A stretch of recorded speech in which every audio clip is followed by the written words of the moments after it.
به نام خدا. دوستان سلام. امروز 14 فروردین 1403 است. اومدیم منطقه پنوهرو، روستای درعباس. اومدیم پیوند بزنیم. باغ آقای برمند هست.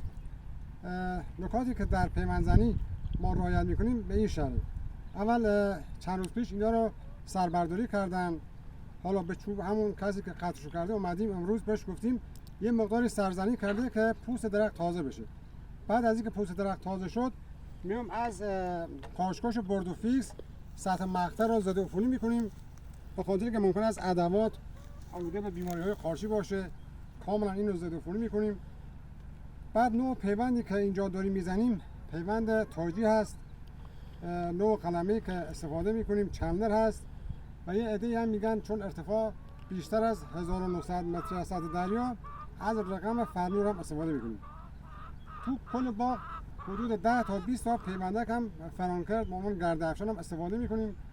مثلا یکی دو تا اول باغ، وسط باغ، آخر باغ هم استفاده میکنیم، به خاطر اینکه گرد افشانی هم خوب صورت بگیره. نکاتی که لازمه: نصب سایبان، گذاشتن قیم سه طرف درخت و عملیاتی که بعد از پیوند هست. توی برگه نوشتیم حدود 13 مورد که باغدار بعد از اینکه ما کارمون تمام شد موظفه که او 13 مورد رعایت کنه.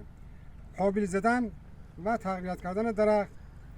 اگر احیانا در حین رشد بیماری داشتن، آفت داشتن، گزارش میده، میگیم از چه نوع سمی جهت کنترل آفت بیماری هم استفاده کنن. ممنون از همراهی شما.